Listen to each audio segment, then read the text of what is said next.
여러분 안녕하십니까. 누리PD 김철입니다. 자, 이런 가정을 한번 해보세요. 지금 이대로 가게 되면 윤 대통령이 어떻게 됩니까? 신의 한 수, 반격의 카드를 갖고 있다. 제가 그런 논리로 방송을 많이 했습니다. 그 방송을 수십 차례 한 것 같아요. 자, 지금은 조금 다른 각도에서 한번 이야기를 좀 나누고 싶습니다. 만일에 말이죠. 이재명이가 대통령이 되면 어떤 존재가 됩니까? 자기 당 소속 의원만 해도 170명 넘잖아요. 정계 개편 같은 게 또 일어날 겁니다. 그러면은 이재명이 이제 컨트롤할 수 있는 국회의원 숫자가 제 생각에는 180석 이상이다라고 생각이 돼요. 개헌 말고는 다 할 수 있는 의석을 갖습니다. 어마어마한 대통령이 나오는 겁니다. 대통령 요즘 힘없다 그러죠? 87년 헌법에 의하면은 대통령은 사실 절대 권력이 아닙니다.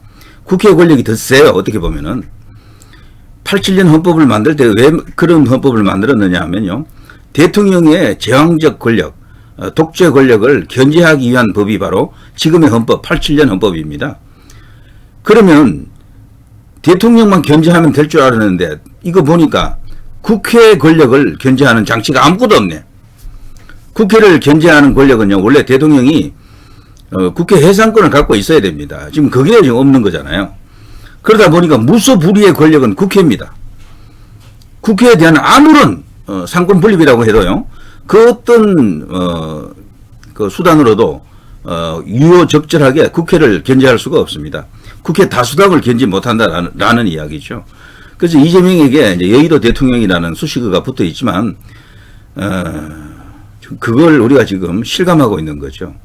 만일에 입장을 바꿔가지고요, 국민의힘이 지금 야당이고 다수당이라도 저렇게 못해요. 국민의힘은 저런 어떤 공격력을 갖고 있지 못합니다. 옛날에도 야당일 때도 한나라당 시절에 국회를 장악하고 있었거든요. 한 게 아무것도 없어요. 한 게. 그냥 선거에서만 이겼을 뿐이야. 그냥. 김대중 노무현 때 그 사실 야당이 힘이 셌잖아요. 그런데도 힘센 모습을 보여준 게 없어요. 아무것도. 그 당시 김대중을 향해서 엄청 공격을 한 것도 그렇게 없고 노무현을 그렇게 갈군 것도 별로 없습니다. 노무현 스스로가 폭망했죠. 나중에 경포대 되면서 경제를 포기한 대통령 어쩌고 저쩌고 하면서 그냥 몰락해 버렸죠.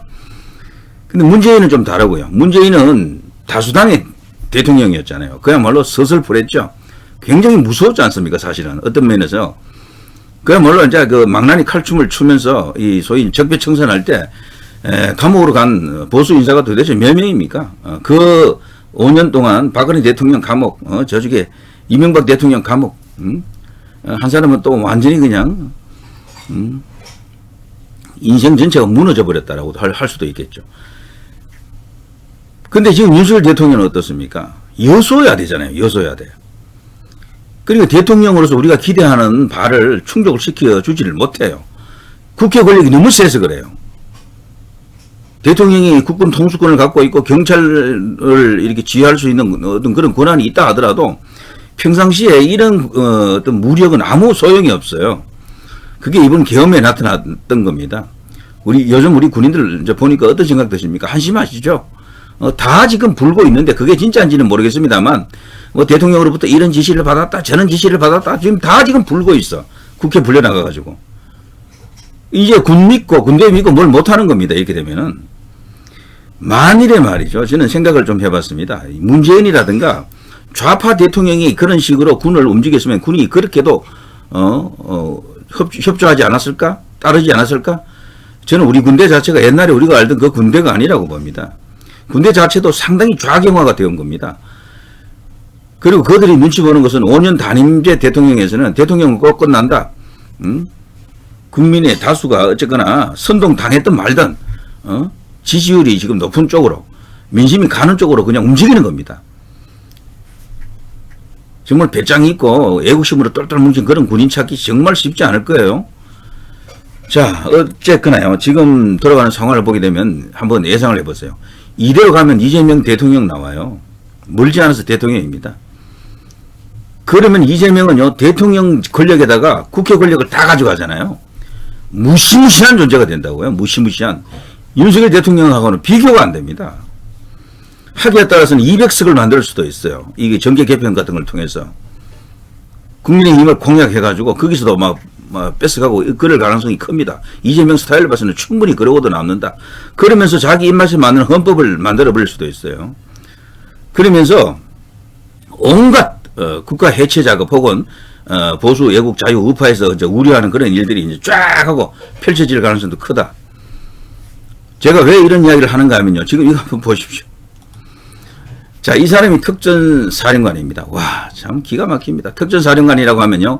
군의 주요 보직 중에 한 개고요. 대통령이 절대적으로 신임한 사람을 이제 저기에 갖다 박는데 대통령이 이런 지시를 했습니다. 문 부수고 의원 끄집어내라라고 지시를 했어요. 라고 지금 꼰지르고 있습니다. 저는 이 말이 사실일지 아닐지는 잘 모르겠어요. 어쨌거나. 이런 식으로 국회에 가서 저런 식으로 증언을 했다라는 겁니다. 지금 이런 식으로 여기 소위 군인들이 예전에 우리가 알던 그런 모습이 아닌 군인하면 한일자로 콕 입이 이제 자물쇠 채울 정도로 입이 무겁고 국가관 투출하고 애국심으로 똘똘 뭉친 그런 존재를 보잖아요. 장성이면 아닙니다. 예전에 그 이재수 장군 자살했을 때 그 빈소에 찾아갔던 군인이 없었습니다. 동기도 후배도 선배도 단 한 명 누군가 갔었죠. 제가 그 사람 이름을 잊어버렸네요. 그게 우리나라 군인이에요. 사회, 정치 이런 눈치를 너무도 많이 보고 가족들 생계, 안위, 자기 자리 보전 그리고 군복 벗고 나서 또 정치적으로도 또 이 생각들이 다 있거든. 이 사람들도. 지금 그래서 보면요. 우리나라는 언제부턴가 보수로 불리는 이 세력보다 이 좌파로 불리는 쪽이 더 힘이 센 것처럼 보일 수도 있어요. 선거 조작을 해서 이겼든 말든 어쨌거나 주요한 미디어들이 대체로 좌편향되어 있거나 좌측에 더 우호적인 기사를 많이 쏟아냅니다. 그래서 기울어진 운동장이라 그러잖아요. 답변하는 곽종건 특수전사령관. 이번에 이 계엄이 실패한 가장 큰 원인 가운데는 요 앞에 있는 안경 쓴 군인이 있죠. 사성장군 합참의장이죠. 아니죠. 여기는 참모총장이구나. 자, 이번에 합참의장이 이번에 사실 대통령의 계엄에 사실 반기를 들었습니다. 뭐 그런 것이나 마찬가지예요. 그러면서 군 조직 전체가 대통령의 뜻대로 움직이지 않았다라고 보여집니다. 이런 걸 보더라도 충분히 우리가 이제 짐작을 할 수 있겠죠.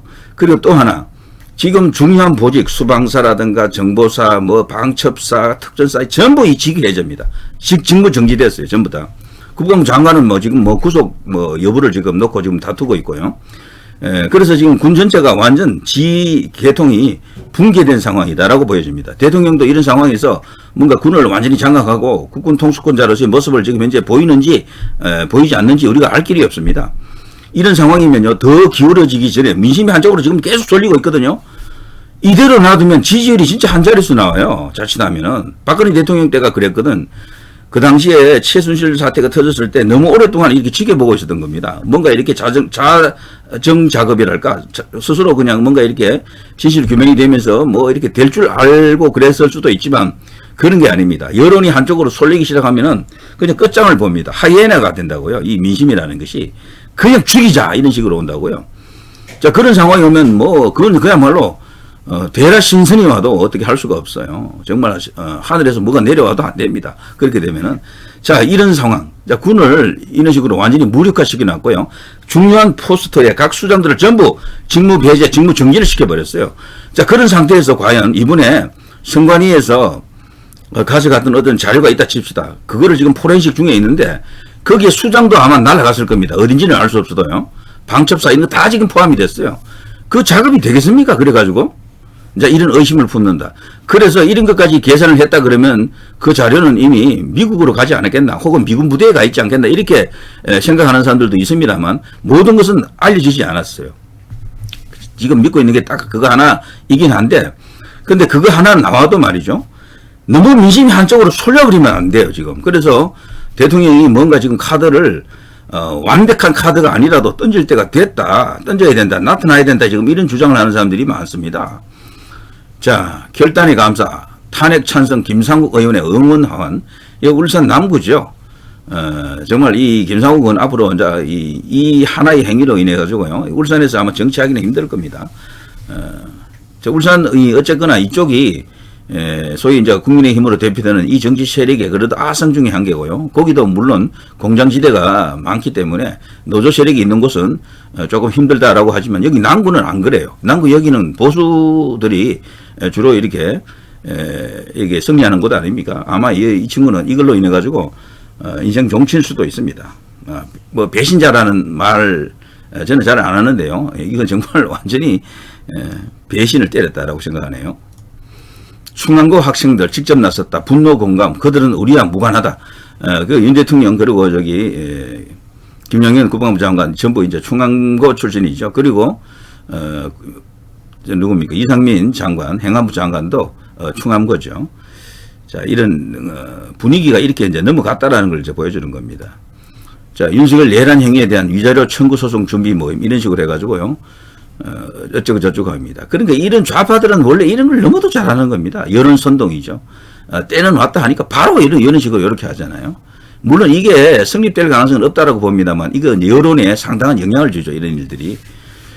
그래서 이 승소하게 되면 그 금액은 전부 기부하겠다라고 합니다. 정말 웃기지도 않지만 어쨌거나 이게 현실이다. 자, 그래도 가장 중요한 오늘 나온 뉴스 중에는 이거였었죠. 내란 상설 특검법 찬성 국민의힘 의원이 23명. 이 특검법이 뭡니까? 윤석열 대통령을 특검하자라는 그 법안이에요. 윤석열 대통령과 그 지휘계통에 있는 주요 지휘관들을 특검하는 겁니다. 그걸 이제 조지는 그건데요. 여기에 무려 23명이 찬성을 했습니다. 그리고 여기 또 다수의 한 10명 정도가 기권을 했어요. 반대도 아니고 반대는 63명밖에 안 돼요. 자, 이렇게 되면요. 이 사람들은 내놓고 윤석열 대통령을 반대한 거거든. 탄핵하는 거하고 똑같아요, 이게 사실은. 자, 이렇게 되면 이제 탄핵이 지난번에는 가까스로 막았지만 이제 쉽지 않습니다. 당론으로 아예 불참을 이제 이렇게 결정을 해야 되겠죠. 그럼에도 불구하고 이 중에 몇 명은 본회의장으로 들어갈 가능성이 커졌습니다. 앞에 그 김상욱이처럼 이런 친구들이 몇 명 나올 수도 있어요. 그래서 지금 초비상 상황이다. 초비상. 이번 주 토요일 날 또다시 이제 탄핵 표결을 할 것 같은데 오늘이 벌써 뭐 화요일 아닙니까? 시간적으로 봐서 상당한 데미지를 부담을 느낄 수밖에 없다. 자, 대통령에게 어떤 카드가 있다면 지금 뽑아야 됩니다. 사실은 뭔가 이 대국민 담화 발표라도 하고 뭔가 진정을 시켜야 되는데 가만히 있으면 있을수록 이게 힘들어져요. 모든 것을 다 드러냈습니다. 이미 이제 다 드러났어요. 더 드러낼 것도 없어. 이제 나올 때 됐거든요. 포렌식만 기다려서는 어렵습니다. 포렌식도 그런데 말이죠. 제가 볼 때는 이런 식으로 수장들이 전부 다 목이 다 날아갔는데 그 밑에서 일이 되겠습니까, 그게? 이제 그것도 사실 이제 의심스럽다라는 겁니다. 결과적으로 이제 이거 윤석열 대통령이 이제 중대한 어떤 그런 국민의 이제 이렇게 접어들었다. 그리고 이 탄핵은 가시화되었다라고 보는 게 맞을지도 몰라요. 자, 거기에 대한 대비를 해야 되죠. 탄핵이 됐을 때 탄핵 안 되면 제일 좋겠습니다만, 뭐, 지금 봐서는요, 계속해서 이런 어떤 윤 대통령을 버리는 사람들이죠. 윤 대통령으로는 틀렸다. 이미 민심이 떠났어. 윤석열 믿다가는 망해. 이렇게 생각하는 거죠. 이 사람들이. 자, 이런 사람들이, 버릴 때는 또 냉정하게 버립니다. 정치인들이. 그러면 결국 탄핵이 된다는 이야기거든. 물론, 국민의힘에서는 당론으로 탄핵 표결에 참석하지 않는다 하면은 탄핵 안 돼요. 근데 그 108명 중에 몇 명은 벌써 나가잖아요, 그쪽에. 최소한 4, 5명은 나간다고. 그 중에서 몇 명이 더 이제 나가느냐, 나가지 않느냐, 이건데, 이번에 이 23명이 터지면서 이 가능성이 굉장히 커져버렸죠. 이것이나 탄핵 표결이나 똑같아요, 사실은 이것도. 그래서 이런 식이면 윤 대통령이 탄핵 저지를 못할 가능성도 있다는 것, 이것을 충분히 염두에 둬야 됩니다. 제가 이것을 비관적으로 말하는 게 아니에요. 현실을 있는 그대로 한번 보는 겁니다. 지금 아까 군 특수, 전 사령관, 특전사 사령관, 그 사람 이야기를 보여주면서 제가 생각했던 것은, 국회의원들을 끌어내라라고 지시를 했다 그러면요. 결과적으로 윤 대통령이 의도한 것은 짧은 원포인트, 겸, 선관위만 잠깐 이렇게 포렌식하고 그냥 할 자료를 얻고, 마치면 끝난다라는 게 아니고, 실패했다라는 걸 자인하는 거예요, 그게. 끌어내라라고 하는 것은. 계엄 해제를 요구 못하도록 하라는 이야기잖아요. 근데 그거 안 된 거거든. 결과적으로 그렇게 되면은 이게 이제 비상 상황이다. 이제 이렇게 이제 볼 수가 있는 겁니다. 자, 아무튼 탄핵 이후에 헌법재판소에서 그걸 인용할 것인지 말 것인지 그것도 말이죠. 법리로만 보면 안 돼요. 민심이 어디로 한쪽으로 쏠리느냐 이걸 봐야 됩니다. 그래서 설사 탄핵이 되더라도 그 후에 이 부정선거를 갖고 정말 거대한 전쟁을 해야 됩니다. 진짜 부정선거가 있다라는 걸 국민들에게 공감을 시킬 수 있을 정도로 큰 어떤 파이팅이 일어나야 된다라는 거죠. 특히 이제 인터넷 공간 그리고 이제 여론 주도하는 이제 언론사들이 그걸 보도하지 않을 수 없게끔 어떤 그런 계기를 좀 만들어줘야 되는 건 확실합니다. 그리고 또 하나, 그냥 넉넉히 윤 대통령만 지킵시다. 이렇게만 하고 있으면 안 돼요. 그걸 하면서, 어쨌거나 이제 자칫하면 이제 대선이 열릴지도 모르니까 거기에 대한 대비를 해야 됩니다. 국민의힘에서 내세울 수 있는 인물이 누가 있습니까, 지금? 이대로 가면 누굽니까? 라고 생각도 해보셔야 돼요. 그래서, 정말 엄청난 일이 지금 터졌습니다, 어쨌거나. 자, 그렇지만 저는 마지막까지 최후까지 윤 대통령이 지금까지 이렇게 침묵하고 있는 것은 그냥 속절없이 그냥 그 골방에 이제 갇혀 계신다 이렇게 생각 안 합니다. 뭔가 그래도 한 칼은 갖고 있을 것이다라는 그런 일말의 기대감은 갖고 있습니다. 트럼프 대통령과의 관계, 트럼프 대통령 본인이 부정선거의 피해자였고 부정선거를 척결하겠다라고 외치는 사람이죠. 자, 그런 어떤 연결고리, 내년 1월 20일이거든요. 취임식이. 한 몇 달 잘 버텨야 될 것 같습니다. 그리고 조기 대선이 없도록 아무튼 최대한 어떤 그 결집하는 그런 모습을 보여야 되겠다. 시간만 한 4, 5개월 끌게 되면은 문재인이 임명한 헌법재판관 2명이 빠집니다. 그러면 현재 지금 헌법재판소 내부에는요, 엉망입니다. 거기 지금 원래 9명인데 몇 명 안 돼요, 지금. 그래서 거기서 제대로 판결도 못하게 될 거예요. 그런 상황도 예상이 되기 때문에 전략적으로 계산을 잘 해야 됩니다. 이게 그냥 단순히 이것이 옳다, 싸우자 이런 것만으로는 안 되고 계산을 정밀하게 정교하게 해야 됩니다. 그래서 이길 수 있는, 그리고 생문이 있으면 생문으로 갈 수 있는 그런 길을 찾아야 된다라는 거죠. 자, 일단 국민의힘에서 이탈이 지금 시작된 것 같습니다. 이거를 수습할 수 있는 어떤 특단의 카드가 대통령에게 과연 있는가? 지금 뭐니 해도 국민의힘을 똘똘 뭉치게 하는 게 가장 중요한데 한동훈이라는 존재로 인해서 이거조차도 완전히 와해된 것 같습니다. 지금 한동훈 지지하는 한동훈계로 불리는 자들은요, 생각이 빤해요. 이대로 가면 한동훈이 대선 후보가 된다라고 믿는 거예요, 그들이. 그래서 설령 되면 좋고 안 돼도 괜찮다고 하는 거예요, 그들은. 야당해도 제1야당으로서 또 한 몇 년간 가면서 그 후를 바라본다 이런 식이죠. 정치 생명을 그런 식으로 더럽게 연장을 시키려고 하는 그런 자들이 그 주변에 지금 포진해 있습니다. 자, 그리고 또 지금 또 하나 또 언급할 게 말이죠. 여기 조경태, 김태호, 김도읍 등등등 해서요, 많은 인물들이 지금 이번에 반대를 했는데 소위 이제 내각제 세력들이 아마 준동할 겁니다. 내각제 세력들. 헌법 개헌을 할 때 내각제의 조건이 있겠죠. 이번 선거를 다음 찾아오는 선거를 대선으로 갈 수도 있고 내각제로 바로 다시 갈 수도 있는 그런 식의 어떤 선택지를 놓고 대통령이 중심제 그 내각제 이 세력끼리 거대한 또 그 다툼이 일어날 겁니다. 지금 제가 알기로도 내각제 세력들이 지금 풀발기하고 있다. 그게 이재명은 자기가 대통령이 되어야 하니까 그걸 절대적으로 막는 또 그 입장에 있습니다. 이재명은. 근데 문재인은 내각제를 원해요, 사실은. 그래서 이런 또 흥미로운 이야기들이 펼쳐집니다. 그리고 윤 대통령이 갖고 있는 승부수 중에 한 개가요, 완전히 아무런 카드가 없다라고 생각하면 나중에는 제 생각에는 무력하게 당하는 그런 일도 생기겠지만 소위 이제 비명, 반명이라고 하는 세력들 결국 수박이 되는데 문재인계로 불리는 친노 친문으로 불리는 그 세력들 중에서 일정 부분 공동 전선을 펼칠 수도 있지 않겠나 이런 생각도 해봅니다. 자, 이런 거는 다른 시간에 또 한번 해보고요. 너무도 지금 복잡하게 지금 진행되고 있습니다. 대통령에게 어떤 카드가 있다 그러면 포렌식만 기다려서는 안 될 것 같아요. 포렌식 나오기 전에 벌써 지지율이 이렇게 곤두박질 쳐버리면은 백약이 무효입니다. 박근혜 대통령 때 우리가 봤잖아요, 그거를. 그래서 지금은 우파에서 애국 보수 자유 진영에서 대통령 중심으로 어느 정도 상당한 지지율을 유지시킬 수 있게끔 10% 초반이나 한 자릿수로 떨어지지 않게끔 적어도 한 20% 가까이에 머물 수 있도록 결집을 해야 됩니다. 쉽지 않겠지만 이걸 해내야 돼요. 자, 누리 PD 김준희였습니다.